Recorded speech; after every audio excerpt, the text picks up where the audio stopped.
Welcome back to Nasdaq Trade Talks. I'm your host, Jill Malandrino, Global Markets Reporter at Nasdaq. We've been coming to you live from Georgetown University at the DC Blockchain Summit. Joining me for this segment, we have Gareth Jenner. He is the co-founder of TrustStamp, and we're going to see how tokenized identity can provide for global financial inclusion. Gareth, thanks so much for joining us at the summit. Big question for you. There's 1.1 undocumented people on this planet. Can they potentially achieve financial inclusion? Yeah, absolutely. Those 1.1 billion are excluded societally as well as financially. And so one of our major projects at this time is working with a global financial institution, the World Health Organization, and some NGOs. What we're doing is to create for the first 90 million of those people that we're working with a tokenized identity, which is a hash biometric. The way it works is that we can take any form of biometric, and we're starting with facial, palm, and fingerprint. And from it, we do a one-way transformation.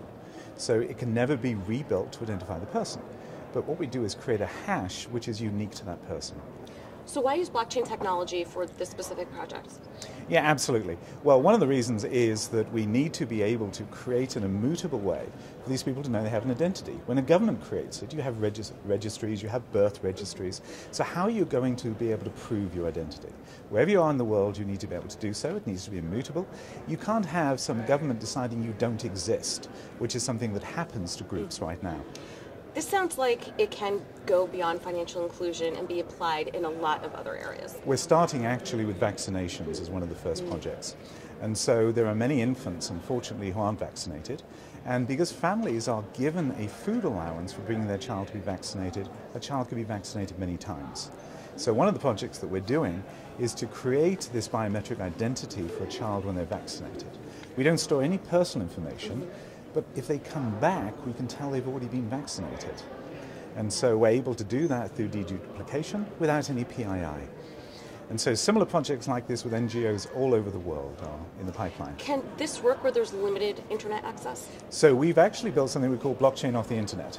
And the way this works is that in these remote locations, everything is done on a pad. So you have an Android pad. It actually creates the biometric on the pad and deduplicates on the pad, and then shares that through a mesh network with every other tablet in the area. And the first one that then is able to connect to the internet uploads that to the blockchain. But in the meantime, you're able to operate where there's no cell phone signal, there is no internet. Are you concerned about identity theft or potentially duplicating identities? Because I'm sure that's a concern in order to get this to really get scale. So that's why we designed the hash.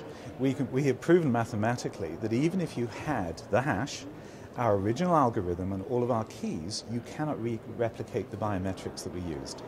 Even if you could, if we take facial, there's 1.3 quadrillion combinations. And we measure those from 128 points in space, which are derived from your face. Even if mathematically you could reproduce it, which you can't, what does that tell you? So identity theft is impossible with this type of hashing solution. We have no PII. That's all done on the tablet. All we ever receive is the hash. We have nothing which can identify who you actually are. Now, when you say hash, for someone who's not familiar with this terminology, sure. what is, I mean, we all know what hashtags are, but what's a hash? Absolutely, great point. So a hash is a mathematical transformation, and a true hash, as in this case, is a one-way transformation. It means you can never reverse engineer what you just did. Some people confuse it with encryption. If you can encrypt, you can decrypt. We can't rebuild this. With everything we have, we could never rebuild this. But that hash can only belong to you. You generate a different hash every time. Every time I meet you and hash you, your face creates a different hash. How does that work?